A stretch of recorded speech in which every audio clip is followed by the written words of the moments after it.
Welcome back. Opening up the pay-per-view main card against Bobby Green, a fight that I think a lot of fans are excited about. How excited are you to get back in there?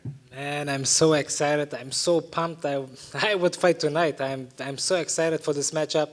It's going to be fireworks. If he wants to bring fireworks, we never know. If he tries to grab and hug me and wrestle me, of course he's going to make it boring, but I'm coming to make a statement.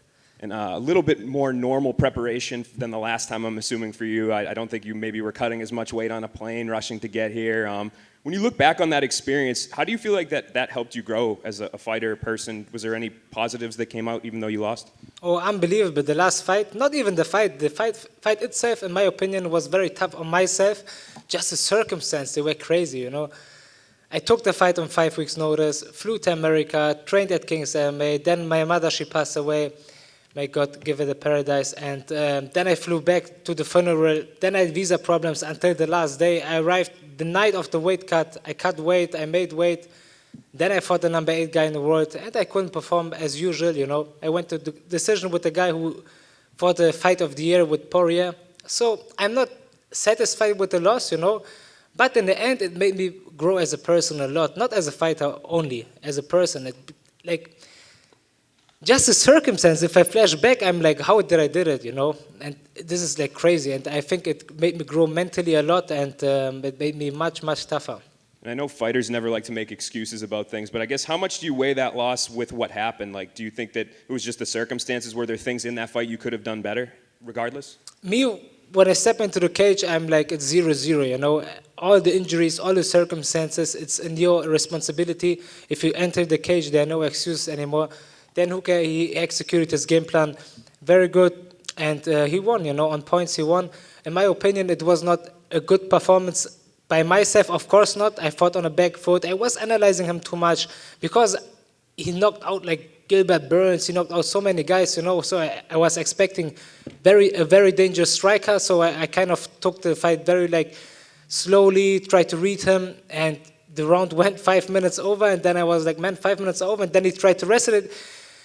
I could have done a lot much better and made a lot of improvements, but honestly, also my mind was not there, man. As much as I tried to adapt, it was difficult to clear my mind during the fight, but in the end, I think I made a lot of adaptations, improvements since this day, and I'm looking forward for Saturday. Yeah, and obviously Bobby Green, like I said earlier, you know, he's very, especially recently, known to put on these really exciting firefights. But I heard you say in your opening answer that maybe he would try to hug you. Do you think that he's not going to necessarily want to get in that sort of gunslinging, you know, back and forth fight with you?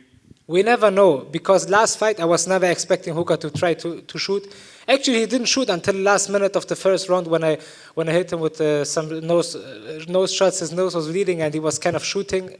It surprised me, to be honest, but this is MMA, you know, and I'm not a kickboxer. Of course, I have a wrestling game, a jiu-jitsu game, and if Bobby Green's try to wrestle, I'm going to wrestle him. If he wants to grapple, we're going to grapple, you know. But of course, we are exciting fighters, and I want him also to bring a big show. It's a pay-per-view main card opener, and I'm looking forward for fireworks. Thank you.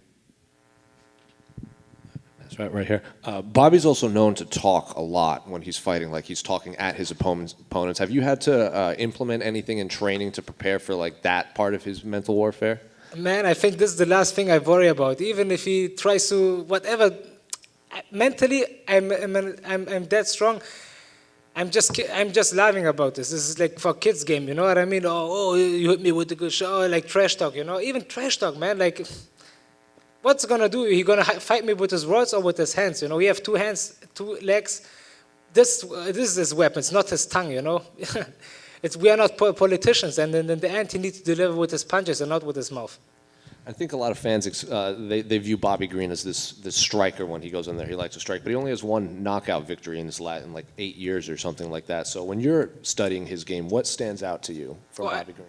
Actually, I saw a lot of holds. I'm very used to guys like this. Like I fought kind of similar guy, Mark Diakisi, in my opinion, much more explosive, a much more skillful guy. So the game plan, obviously, of course, is we're gonna hunt Bobby Green for 15 minutes. Don't let him breathe, and of course, be aware, be disciplined, not fall into his chaotic game. He likes to brawl and make it chaotic, ugly, you know, swing.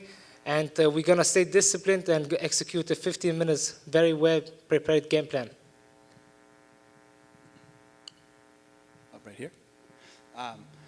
Bobby has a really sort of unique striking style in that he generally keeps his hands really low. As a fighter that has a lot of KO/TKO wins on his record, is that something you're going to look to exploit? Actually, it's so dangerous with fighting without the guard.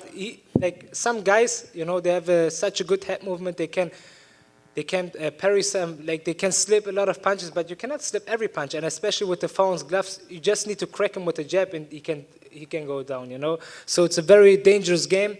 And he risked it the last couple fights, and I think he's getting hit a lot. I'm not chasing the knockout. If I get it, I get it.